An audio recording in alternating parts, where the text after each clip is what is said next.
Good afternoon, everybody. It's me, Tia. So we are going to be doing still life painting, okay? And I'm not going to be too much in the video so that you guys can be able to see our still life setup and be able to see everything that we're going to do. So as you know, I have consistently posted a lot of information for you guys for class. Now this is going to be a still life acrylic painting class, okay? That's what we're going to be doing. Now with that said, you're going to need, of course, acrylic paints. Okay, and if you've looked at the previous post, you were able to see those things that you need, the set of paints. So I'm not going to really go over those sets of paint with you because I already know that you have it already under control. Okay, now if you did not get those colors, just run on over to any of my timelines, okay, and you will be able to see the list of colors and everything that we're going to use, right? No problem. Now you also need your clear palette, okay? So I'm going to be using this here palette, and today we're going to do what is called an underpainting. So you're going to need a couple of small brushes. Again, I use filbert brushes. I do like to use filbert brushes a lot because I can use the edges, and I like the curve with the edge look. All right, so that's what I like. Now what I want you guys to do is I want you to pull your filbert out if you have them. If you don't, just pull out a small size and a medium small, so you can see that small size and medium size brush. Now if you do not have a lot of your supplies, that's okay. I am going to be recording this whole painting session. It's going to be broke up into 2, maybe 3 sections, okay? And we're going to do the underpainting first. That's going to be shades of brown and white. Okay, browns and white. And I like to do an underpainting, especially with still life paintings, because it allows me to establish the values. And I like to teach that to my students about value. Value is basically shading from dark to light, right? That's what it is, shading from dark to light. And so in our drawing that we have our photo here. I have a photo onto my right side that hopefully if you email me you can get that too, and you can photocopy it in black and white first and then in color too. And then for me, because I have these objects, I have set them over to the right side so I can consistently see the values before I get to coloring. Okay, now let's go ahead and get started because we're going to be here maybe an hour and a half, maybe an hour, maybe 2 hours, because again I want us to establish the values. Our background we already did. If you read my previous post, that we were going to tone our canvas, and this is a canvas pad. I posted that in the timeline as well. Okay, so if you have yours toned already and you've already drawn everything out, for me I like to use any kind of watercolor pencil. Okay, just any kind of watercolor pencil, because basically when I do the watercolor pencil, it blends into what we are using, and we're using a water-based color. So when you do this, it will allow you, when you're drawing, to not feel pressure to say, oh my god, that pencil line is showing. Now we're going to get some browns put on our palette. The first brown, and I'm using a quarter size. I'm going to show you guys my palette in just a second. I'm using about a quarter size of paint, all right, and putting that on my paint palette. I have used, okay, I've used the burnt sienna. I have used my burnt umber, all right, burnt sienna, burnt umber, and I did post these colors, and then I'm also going to use the white. Now a lot of people just use one brown when doing an underpainting, but I'm going to use these 3 different ones because I can, my still life painting, which is the lamp and the oil, has these 3 values in it as far as color goes, right? So I'm not going to worry about just using one color. In case you're doing a wall painting, which we'll get to that later in the year as well, you will just use one color of that oil paint. And I always go with brown madder when I am doing an underpainting. So let's go ahead and get started. Now, if you saw that liquid, that was on my palette, that is Retarder Gel. And if you remember, I had posted the Retarder Gel on one of my other paintings. I don't remember which one. So I just scooped a little bit of that onto my tray because I'm going to mix that Retarder Gel into these other colors to make that paint last a little bit longer. All right, so we have our 2 brushes and we are ready to get started. First, I'm going to start with my medium small brush because I'm going to get into the bulb, right? At this point, you have already, hopefully, traced your image onto your canvas pad. This is 12 by 16. I posted it on my timeline, and you can also use a stretch canvas. I showed you how to do that in a previous video, right? And so what we are going to do is, when you don't want to draw this, I freehand drew this. I didn't use any tracer paper or the overhead projector, but that doesn't mean that you shouldn't, okay? Be honest with you, this is a painting class, so I don't want you to feel so pressured to have to draw perfectly. So get yourself some tracing paper and let it be done. Trace, photocopy as big as you can your image.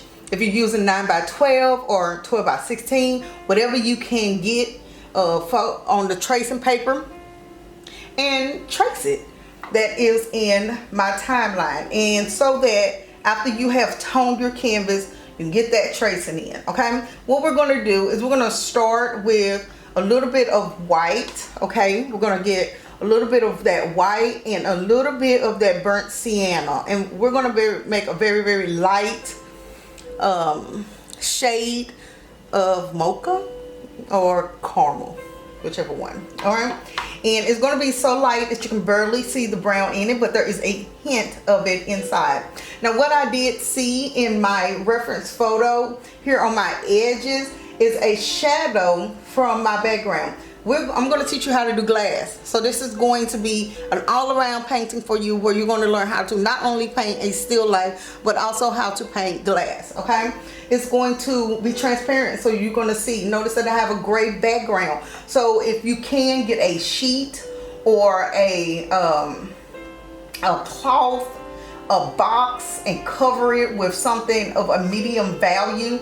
That is why I use gray, so that I would not feel pressured to have any colors in my background. So I love long handle brushes, guys. I am just a stickler for long handle brushes. It is so that I can freely hold my brush far enough from the silver part, which is the ferrule of the brush, and loose hand, kind of loosely paint on what I need. Now, what we're doing here is we are going ahead and outlining this clear glass piece, but we're using that light color, that light white mixed with that brown, and we're gonna just blend that into the glass. Not too much, just a little bit. And because this background is very similar to the color that we're getting, it's already starting to look transparent. Just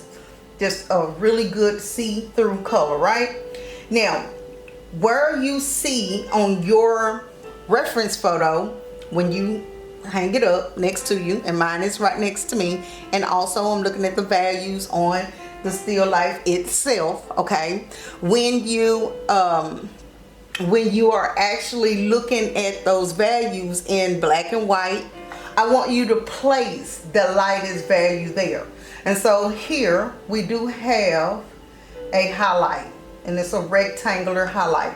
Just put you a rectangular highlight, okay? Now the other highlight on the right side is a little more, have a little more tone to it. So I'm gonna put just a tad bit more of that brown into that white, and there we go. I add my other lighter value. It's a couple of those highlights there. This one seems to be a little bit lighter, okay? And now I feel as though I am starting to add a lot of the different values that I would normally see in black and white. But this is not black and white for us because I like the brown tones of the actual still life. If you were using objects that had more grays in it, then we will be using shades of gray for our underpainting, right? But we're not doing that because we have more tones of brown. So right now, as you notice here, I'm going in, I'm barely filling in some of the values here. Again, this is a underpainting. Underpainting means the paint that is under the complete painting, right? So basically, we won't see much of these colors when we get ready for our real painting, for the colors, okay? But what we will know is what values of color to use by the values of the shades of brown that we're doing. I love to do this because it will help me when I'm mixing colors. So for example, this white is going to stay white. This highlight is going to be white even when I paint this in color, right?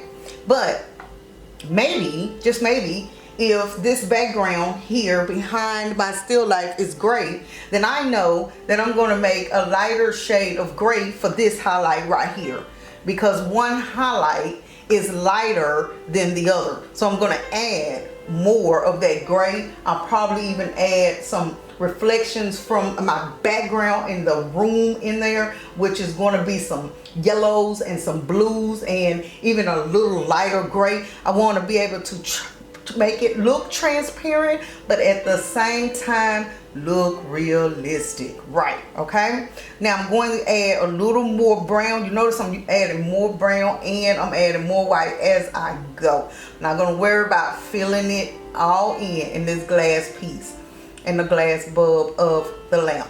Want to know why I'm not going to do that? Because I'm going to paint this with a loose style. This is not going to be super hyper realism when we're painting this. I love realism, don't get me wrong, I do.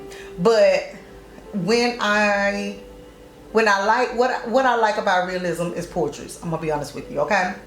So I'm adding a little more brown right there on the edge because I can see there's a darker shade of brown right along, or gray right along this edge, the bulb. Whenever you have a dark, you have a light, basically, okay? And that's what's going to make this look three-dimensional. But back to portraits, all right? When I'm doing painting portraits, that's where I will get realistic, okay? Not when I'm painting other things. That's just my style. That's just me. You probably like to paint realistic no matter if it's a still life, a landscape, or what have you. I like to dabble in different styles of painting, from impressionism to realism to post-impression, pop art. I mean, you name the genre and I'm there. But not so much the realism. It's so tedious, okay? It's just tedious. So I'm going to add a really good strong white right here, okay, because I do see that strong white in my reference photo. That is really where that highlight is hitting. Now, granted, when I took this photo, it was with one light source. Okay, so that's a tip for you guys. When you are photographing a still life, have a dark room, a really dark room. Okay, no light on in that room. Just place one light source, a lamp, candle, what have you. Ooh, the candle will be beautiful because it's going to give a nice warmth. Okay, and what you're going to do is you're going to place it like above in a 90-degree angle. You're never going to place the actual, look, I can't talk while I do that. Okay, you're not going to actually put that light right directly in the front of your still life. It needs to sit off in a 90-degree angle and kind of high up, looking down at it, all the way down in a diagonal motion. And what I'm going to do is I'm going to, because I have to for my painting, high school painting class this year, I am going to do a video on how to photograph your still life. All right. Now, I love to paint from life. I'm gonna be honest with you, but I know that there is going to be times where I need the reference, and I like to have both because I might see something in the reference that I don't see in my still life, or vice versa. Okay, because a camera picks up some really good things. Now, I'm using that burnt sienna by itself right there, but I notice right here up above I see a darker shade of that brown. Now that's where I'm gonna go in, dab me some retarder and some darker brown and mix that darker brown with that burnt sienna. And I'm going to show you that I'm doing that right here. Right? I'm taking it and I'm going to mix it together. Now it's just about the right shade of dark brown that I want. Okay? Now put that retarder in there just so if I need this brown again, I can use it without it being all dried out and I have to remix it all over again, and more than likely I won't get that color again. So I'm going to switch over now to my smaller brush because I feel as though, and I got my water next to me because when we're using acrylic paints, we do need water to help glide that paint along. So I'm going to use my smaller brush just because I'm noticing that I really need to get into that space a little bit better. All right, and I'm going to trim that up real good by using a little mixture of my white and burnt sienna. All right, make sure you mix the right shade, or you got to go back over, but which is okay. But if you don't want to spend your time keep going over something, make one continuous flowing line when you're trying to do straight lines. A lot of people say, oh honey, I can't even draw a straight line. The tip to drawing straight lines when you are painting is do not lift your brush up until you have completed that line. Hence, bam. Okay, then you can go in and touch up something need to, like so, and now you have a much more crisp angle. Wow, I almost didn't make it. Oh. And here I'm going to use both brushes. I also like to use both brushes in my hand because sometimes I'm going to need to switch over here and there. All right, just because I see behind in the I see a darker shade, but not as dark as the lamp holder.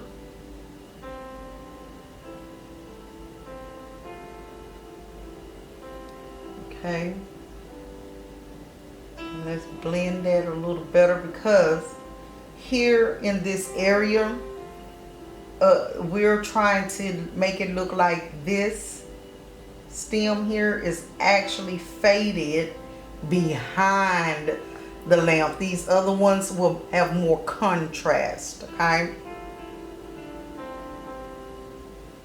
And I know this time, right now, this time, 3 o'clock, is what we are going to have for class.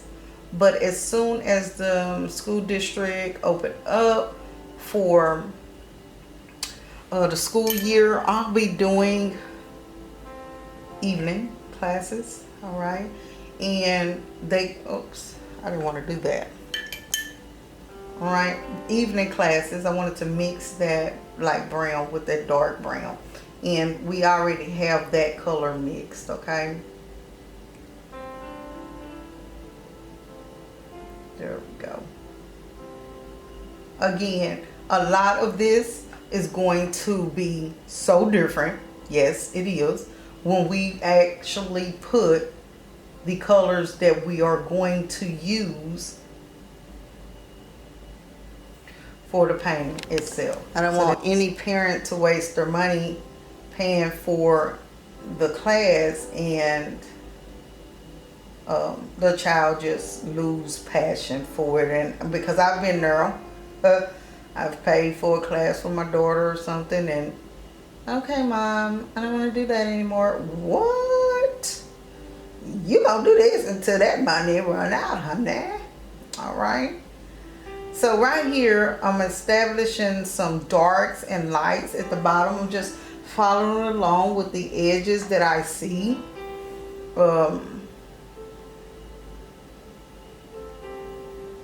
And we're going to fix all of this up with the color that it actually is later on, right? But right now, we are just getting some lights in. Shadows, all right? Shadows, let's just make really, really that dark brown just by itself for those shadows. And I'm going along the edge of this lamp, that dark brown. And oops, I forgot to tell you, if you freehanding this, remember to turn it upside down so that you can know everything is symmetrical. All right, I'm gonna put on this shadow a little bit of that light brown coming off of that shadow, because shadows go from dark to light, they fade. This is gonna be hooked up when we add color, but right now we just want to establish the darks and the lights. Right there is a shadow between the blessed oil and the lamp. I see that, so I want to put it, but I want to do that mix, the dark brown with that burnt sienna. All right, and that is a diagonal shadow leading into that oil. Soft lines work better, so we'll be softening this shadow up a lot by fading it into the background. But for now, you can give a harder edge with the tip.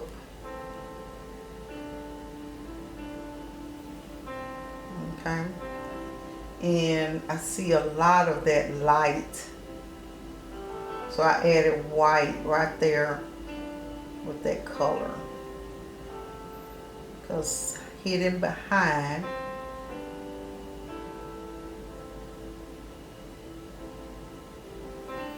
is a tad bit of light.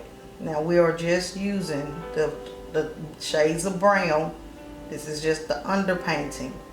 When we get ready to add color, we'll add color on top of this, and real loosely though. Again, I want to paint this in a really nice loose style. I'm mixing some of that lighter brown burnt sienna with some white to soften up my shadow just slightly. Clean your brush really good and pretty much just have only water, dab it on your paper, on your rag, and soften it up. So when I say soften it up, I'm just going over the shadow and blending it so that it kind of fades into the background. All right? Water, water, water.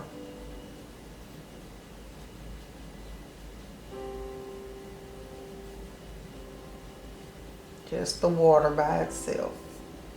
And you can see just using that water by itself how it just really softened areas that we wanted to be soft. I'm going right over that. I'm not going to go over this shadow here because it's more of a hard edge. That means it's crisp right there. But the shadow in between the lamp and the blessed oil is a little more softer, so that's why I went over. Now from what I see here in my reference, it's slightly different. So what I'm going to do for the sake of tutorial, I'm going to match up exactly what I see on my reference. There we go. And that's just that, a little bit of that burnt sienna. Now I'm doing the mix, the burnt sienna and that burnt umber. Right there. Now that's a hard edge. Did you notice how hard that was and crisp? Right? So what I want to do is I want to make sure that that dark part of that shadow hits the edge. Okay? Hits the edge of that bottom. We can fix that later. Water by itself and touch that line up under there. Look at that. A little more burnt umber right there. Clean the brush again. Keep that soft, as soft as you can. There we go. Go back in and soften underneath and take brush again and go right along that the bottom line.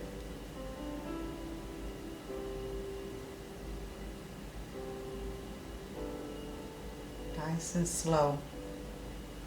Don't lift up until you have finished out that line. If you lift up any earlier than that, you're just going to mess yourself up. Right? Yes. We're holding that wrist. Okay? I want to add a little white with this burnt umber just to do this. Right behind there. That light kind of hit a little bit of that shadow over there. Yeah, I did. Right, then I go back with that darker brown. Now you want to know what's going to be really nice, guys? When we actually add color on some of these browns. Oh, it's going to give that beautiful vintage look. That dark against that light. You see what I just did there? I'm going to explain something. And I knew better. But I was painting like this. For that line. Don't skip like that. Don't skip like that. it will make those dashes on your painting. You want to do one single flowing line. Okay, one single flowing ups. Go back to the start if you have to. There it is. Taking your time. There's no rush. There's no rush. This is going to be a painting here that's going to have, I need to look at my reference one more time. All right. This is going to be, there we go. Shadows are important. Coming in with that dark brown for some shadows. Again, this is going to be a painting that we're going to do in sections. All right.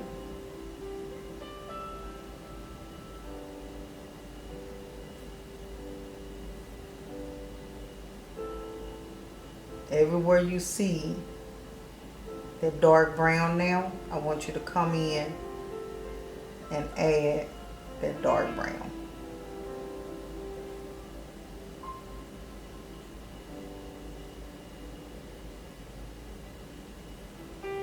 Notice how more of that dark brown is hitting along the edges.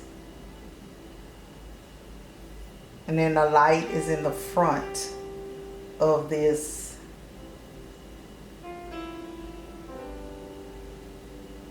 of the bottom pedestal of the lamp. Shadows are always on one side. So when you're painting, you want to represent that light from dark to light. And so that's why you see here that there is more darkness and more shadows on this side.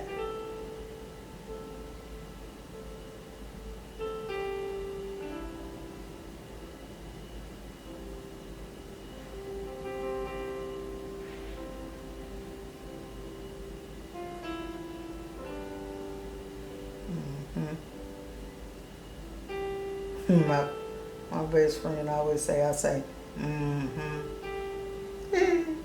I see I do. There's a crisp shadow here. Now, what I'm doing is creating shadow shapes.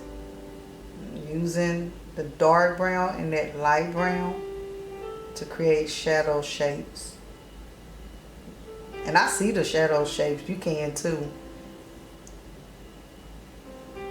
Sometimes some do the shadow shapes first before they add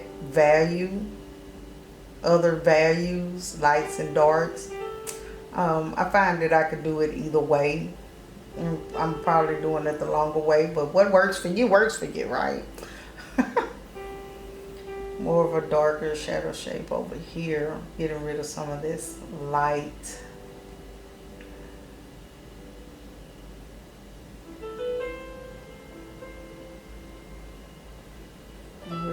There we go. Now add some white to your mixture, your burnt sienna and your burnt umber, because it's a lot of light over there, right?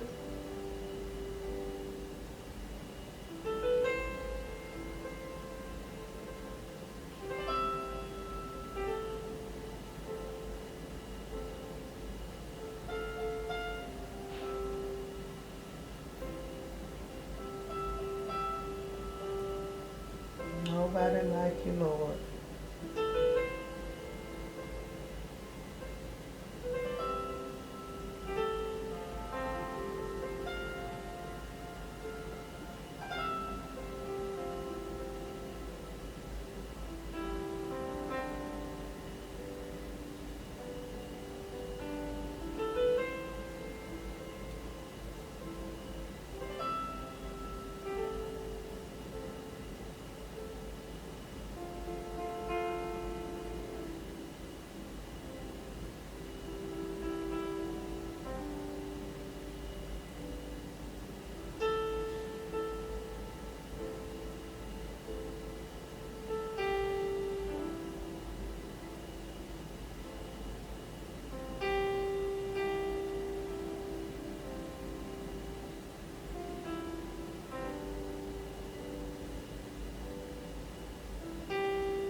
just leave that alone for now. I'm just gonna leave it alone because then we need to move around some. Okay, let's go right up here, and just think, just right now, just doing these parts that we just have has taken 40 minutes, 30 to 40 minutes. So you're investing in your time, so you're getting your money's worth, right? Your supplies.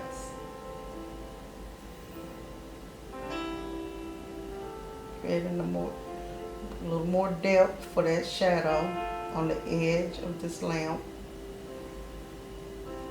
Giving it that curve. To make something look curved, you need a shadow. And then go back into its light. Too much light. Don't have too much light. Blending it with the color of the background. Why? Because that's what's there.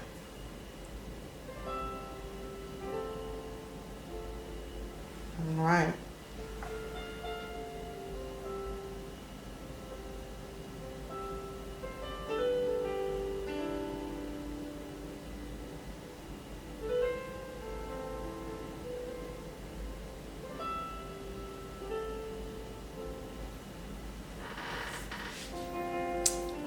Far so good. Right here, let's darken that shadow just a little more on this bottom right corner right here. Okay, so we're gonna take that brush, burnt umber, oops, with the white. Mix well, people. All right, mix well so that you don't have to go back into something and fix it. There it is, right there. Okay, I could have got that right the first time if I would have mixed what I needed. All right. Paying attention to. I see.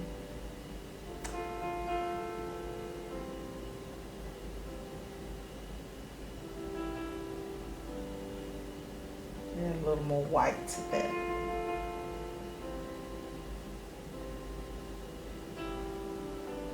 That was too much burnt umber. Yeah, so put a little more burnt sienna with that. And you know that retarder that I was talking about, the gel, okay? Hey guys, it also helps the acrylic to apply smoothly onto your canvas. There, that's what I wanted to do.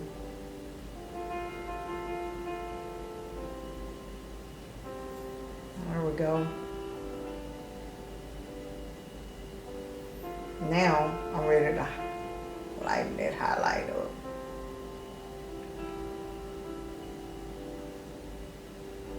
There we go.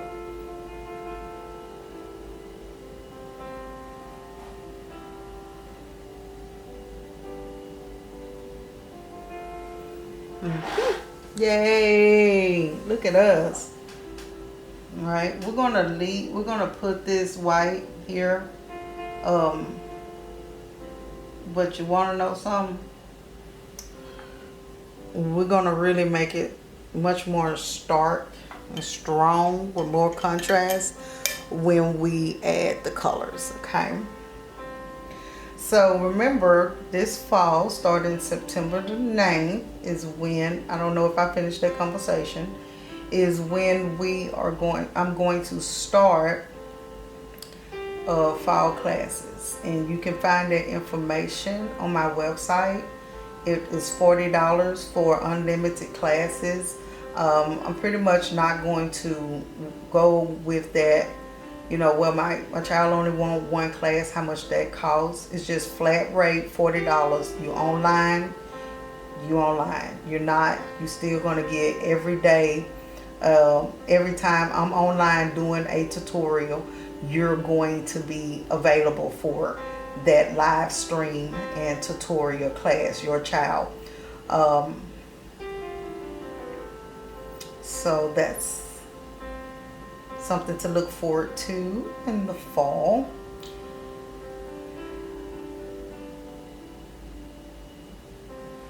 There we go. That's not what I wanted to do. I wanted to leave that dark in the dark. In the shadow, in the shadow, leave the shadow, in the shadow, leave the shadow, shadow. There we go. Leave shadow colors in the shadows. So we got value. If you're on a value scale from, if you have a value scale, then you can be able to see what those lights and darks are.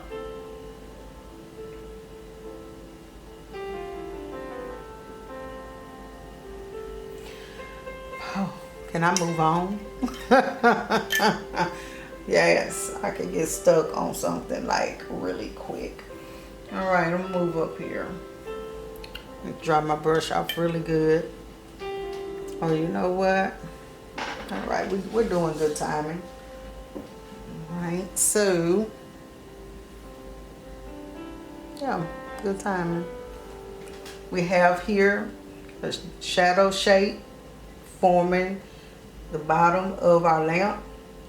We have our lamp here, which shows some lights for the glass, but the color reflection in the background, which is our background color.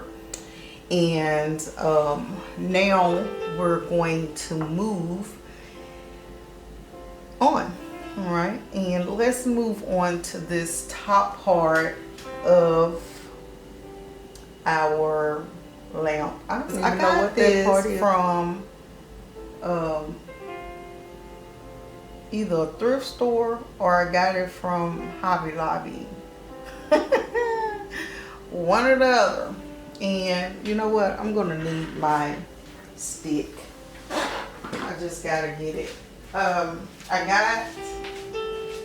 got it from either Hobby Lobby or a thrift store, and I like it because it has that rustic look, and it also reminds me of when there was life before electricity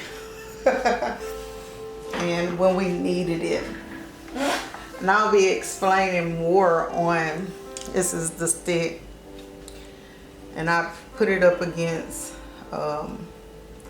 my easel or up here, whichever comfortable with for me, and then I can prop my hand on the stick. All right.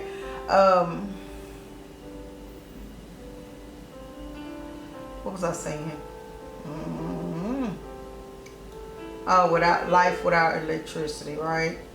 I'm gonna go just really, really dark right here, up there in that top, because a lot of that is already dark. And so yeah, I'll be explaining more when we start adding color about why I chose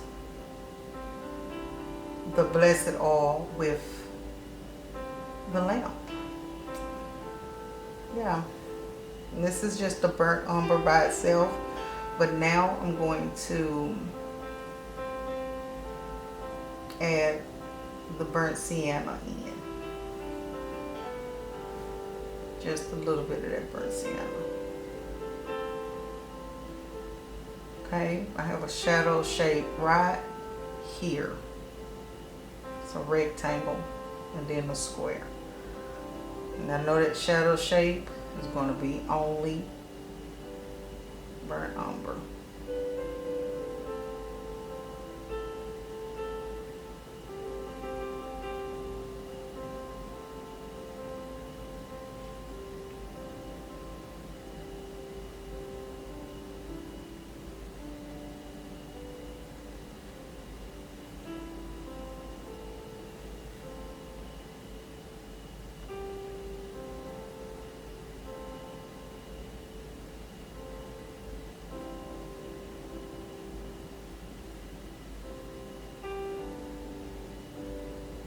Everywhere you see like almost a black or dark, that's where your burnt umber goes just by itself. Then you can start mixing in the other two browns.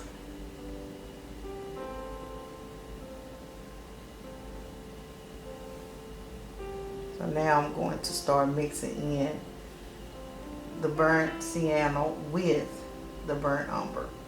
I'm going to gradually start going dark to light.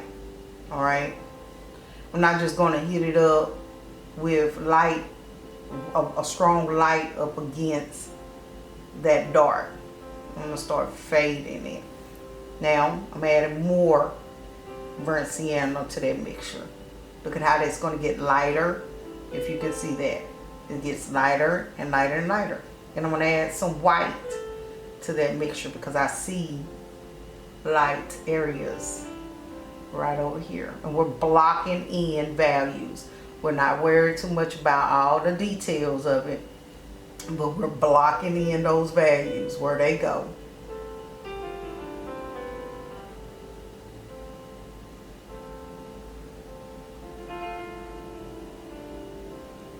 Blocking in those values.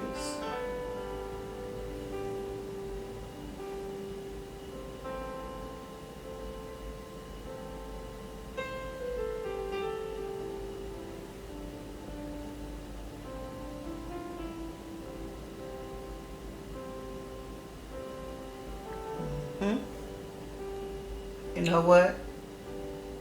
That's pretty much it for blocking in that section. Because if I do any more in blocking in that, it's going to be too much detail. And we don't want a lot of detail right now with an underpainting before we add the actual color.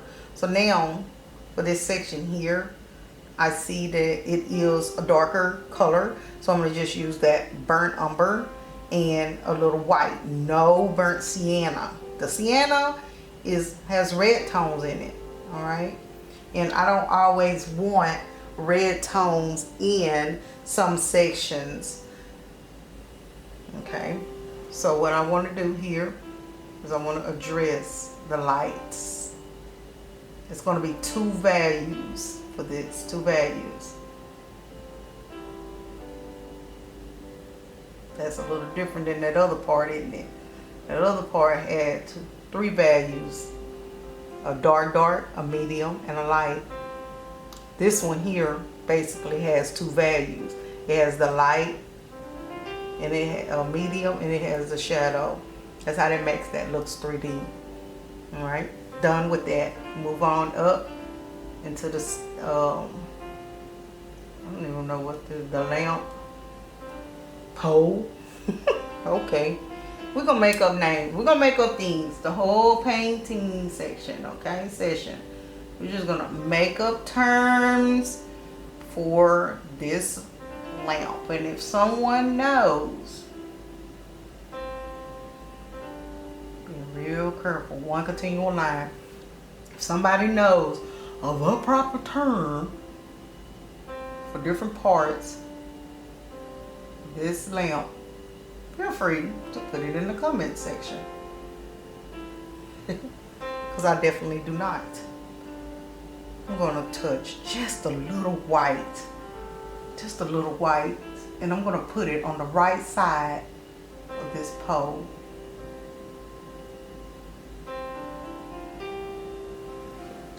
That's it. Now, I'll touch that up later when I do the background. But if I mess with that any further up at that top section, I'm going to mess up that the line. Okay, so that was two tones, a dark one and a light one right next to it. It gave it its curve without adding even a second color. I mean, another value. All right. Let's go ahead and move on. Because I have a dark there, I want to have a light above it. So I'm going to mix myself some burnt umber with the gel and a touch of white. And when I say a touch, just a touch, okay? Hit right up here in this section. Nice and slow and soft. Now clean that brush and go back to that darker brown on the edges. Alright. Excuse my rolling chair. It'd be nice to buy another one, but I'm not going to. It just squeaks everywhere I go. So you know when I move, okay? Just squeaky, squeaky, squeak, squeak. I mean, sometimes it just don't have to waste money. Just use what you got. Alright? And I'm stuck to it. You know how something have so many memories. My chair has memories of all the awesome classes that I had to take, right?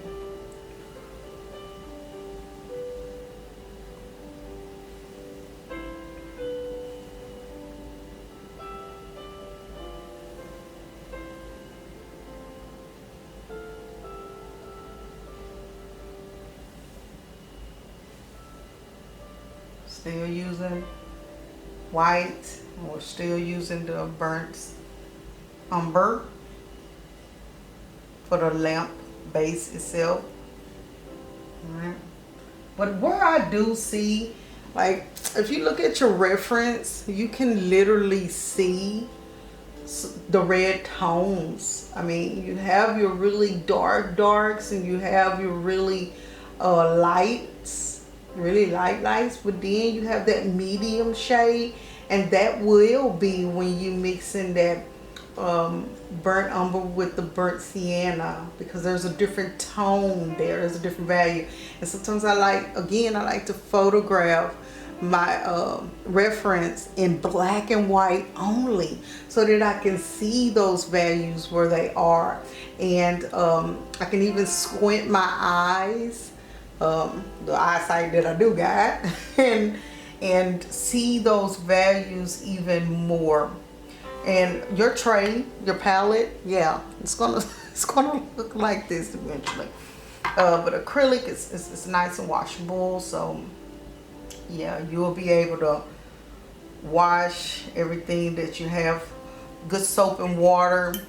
Keep your paint stuff separate than your kitchen stuff. You know, you get your sponge all mixed up. So I try to do that.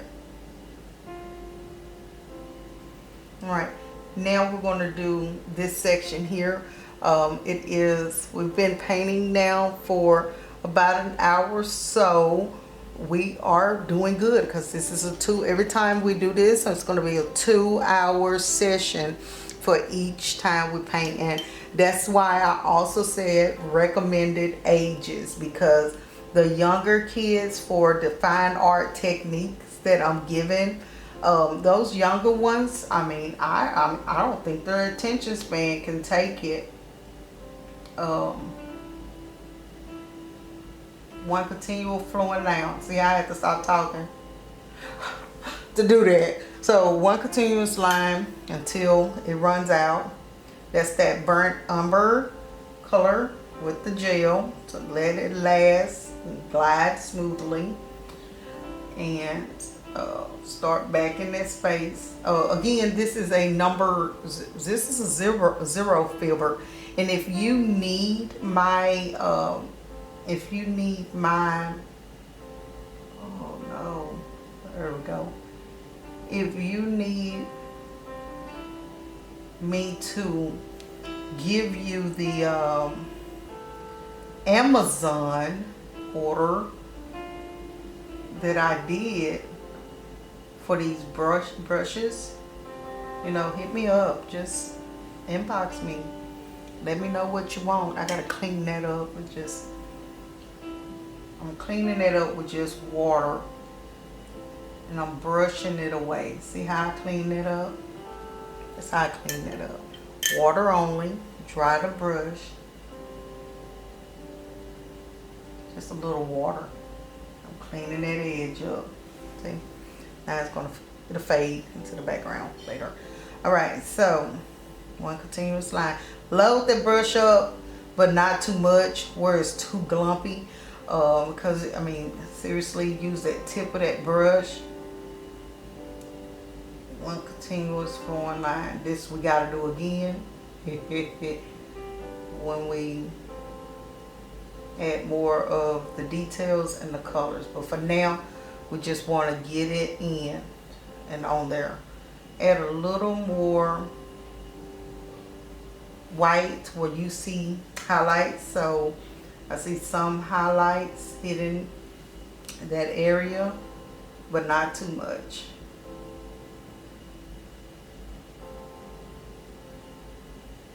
All right, take a break. Take your eyes off your canvas. I try to do that each hour, if not 30 minutes, because your eyes looking at the object so long just start to make your eyes blurred. You can close your eyes if you need to. Take some tea and sip on your tea.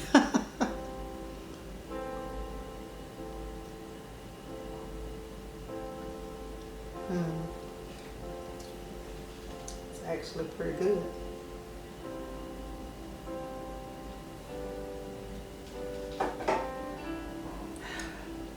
Keep it on a warmer. So, yeah, blink, blink, blink. Now remember, we are using our acrylic paint colors. This is the brand that I like, and I put that in the timeline. I don't think they're so cheap. Maybe almost $5 or $2, maybe. I think the brushes were not expensive, and I love them. I want to say they were like $7 or $8 for a lot of them. I'll show you, like, since we taking an eye break here, I can show you the brushes from the set, the two that I have in water. Okay, yeah, so that's 1, 2, 3, 1, 2, 4, 5, 6, 7, 8 brushes, ranging in size. You can see they all range in size. Let's put the 14 back here. All right. I don't know. I think this one is a separate one. Let me see. I think I might have two of the same. Oh, I do not. Okay, so we have 0, 4. This is the brush sizes. 0, 4, 6, 8, 10, and 12. And then we have 14 and 16. All right.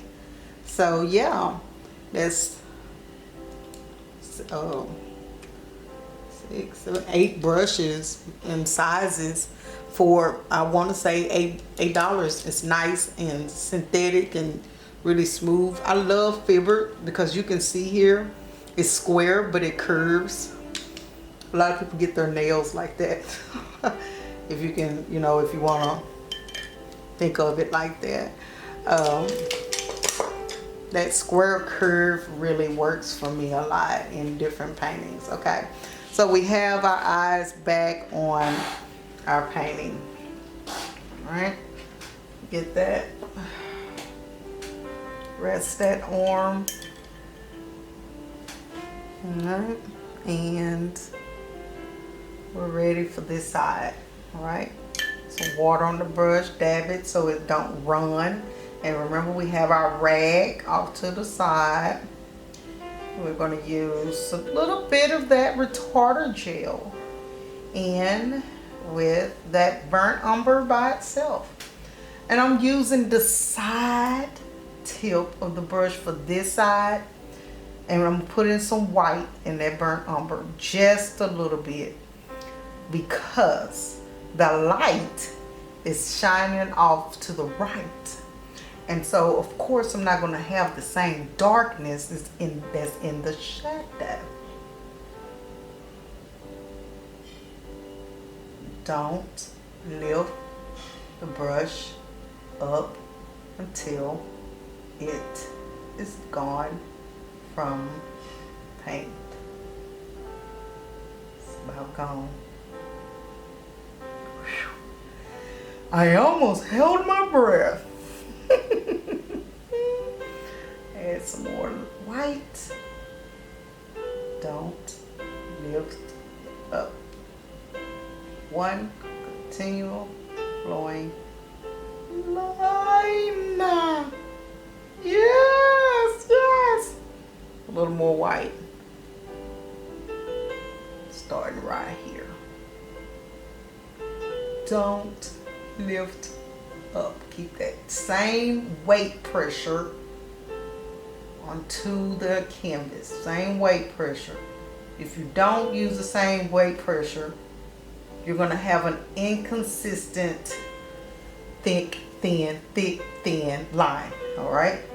Press down how you need to. A little more brown in that white, just because right down here it forms a shadow where the top of the blessed oil start, and then right up here the same thing happens. Whoa, whoa, whoa, whoa. There we go.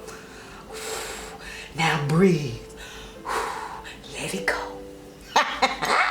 Oh my word. Yeah, that was like holding my breath very seriously. Now, what we're going to do here is going to be real quick, y'all. All right?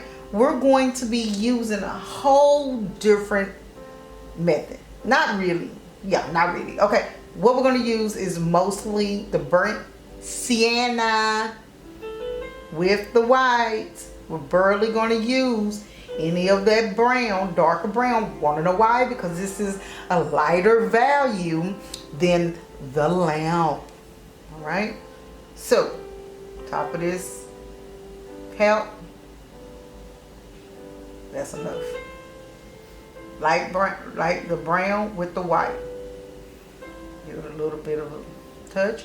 This part is where we're going to clean our brush. The cap is going to be barely a touch of that burnt umber, because this top is a tad bit darker.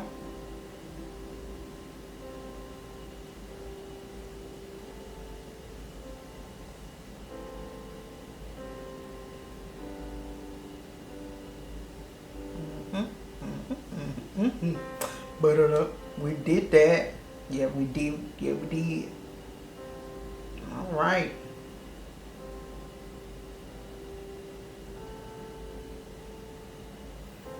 A little light. Add more white.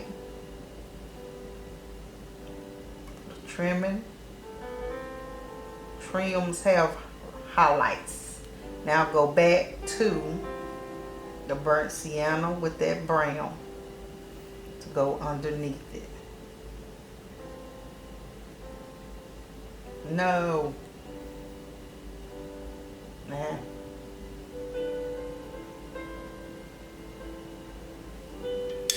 Clean that edge up.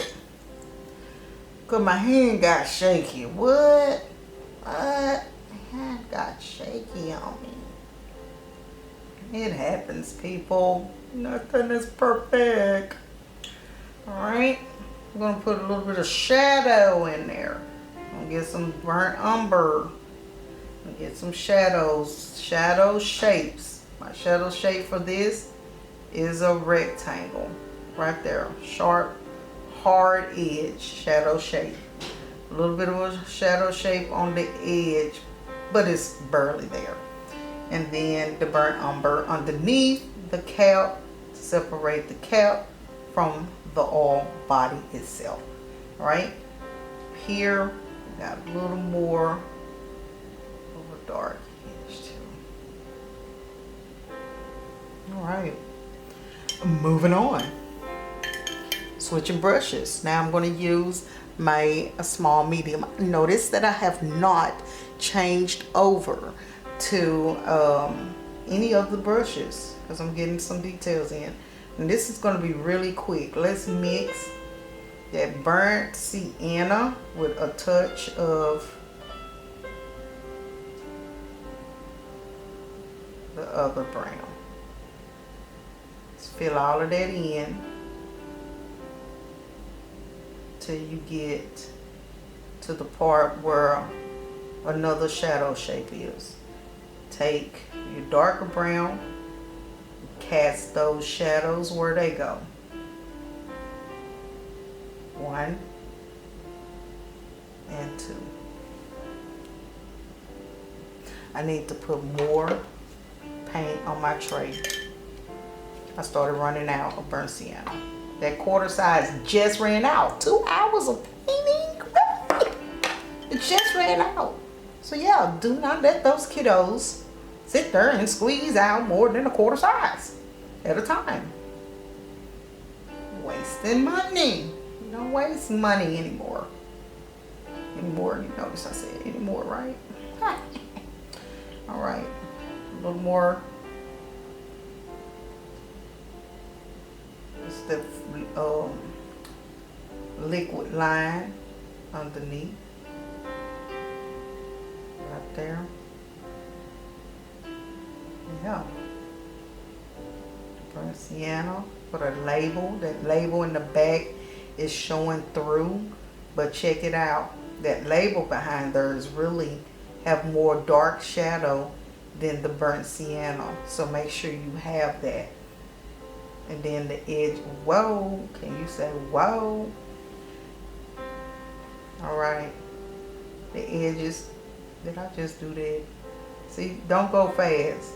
See how I just messed that line up because I started rushing in my head for some strange reason, like I have somewhere to go, right? I'll fix it. Everything's fixable in my eyes. Ha ha ha. Voila, it is fixed.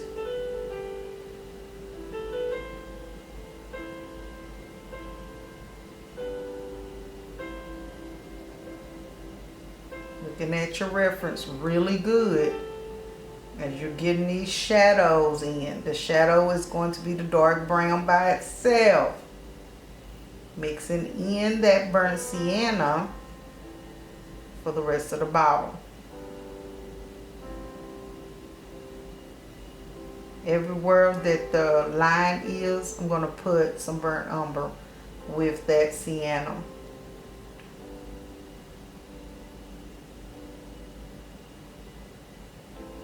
Let it flow, okay? Let it flow naturally.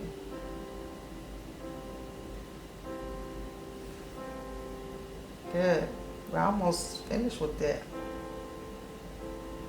And don't feel like it all has to be completely colored, filled in with paint, because this is the underpainting and we're going to literally have more colors on top of this.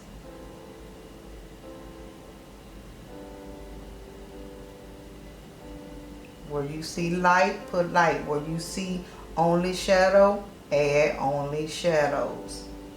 That's what I'm doing here. I'm making sure that I create those shadow shapes. The shapes that form the what? The shadow.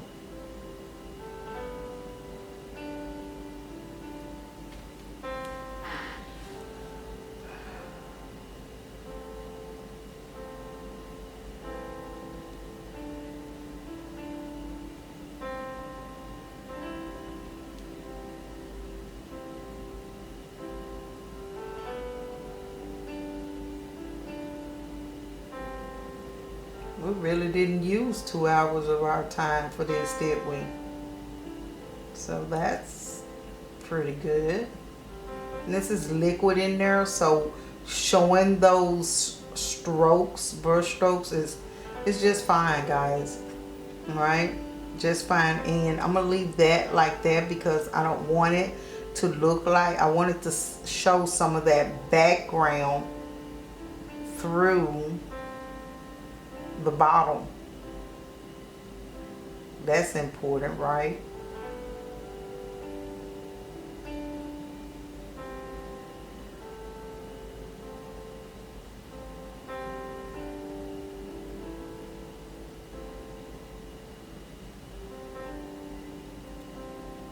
Shadow shapes again. See a shadow shape there.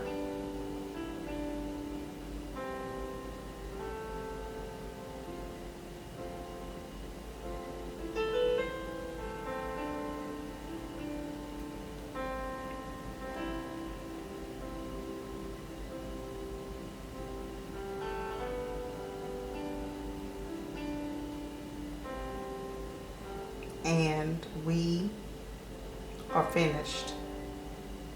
Yes, we are. We're finished with that. Okay.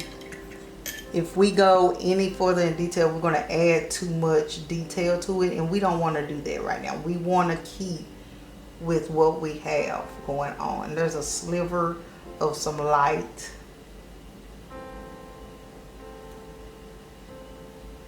Sliver of light behind her that we had to take care of.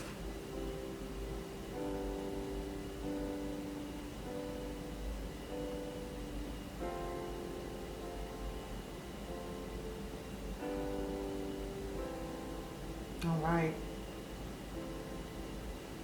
Let it be there. Let's leave it. Let's not touch it. Okay? I said that, didn't I lie, right? Ha ha ha. Want to know why? Because there's a highlight. Yeah. There's a highlight there that was missing. Let's get that white and barely add those highlights in where you see some light coming through. It's not many places. Thank you. Yes. So thank you. This is the first section of our painting. And this is the underpainting here that we have for the lamp and oil. And what we have is really awesome because we have established these beautiful brown tones, okay, that we've established from our awesome still life. Now we will add in the book, maybe. I don't know for now, but this is pretty good start for just establishing the brown tones and the values from dark to light. And I hope you have enjoyed this section. Please subscribe, give me a thumbs up if you like to. That will be awesome. And yeah, share 13 Creative Expressions, the number 13 creativeexpressions.com. And go to the website, check out the art, and get ready for your kiddos to take private painting classes and drawing classes with me. Right? You guys have a blessed day. Bye bye.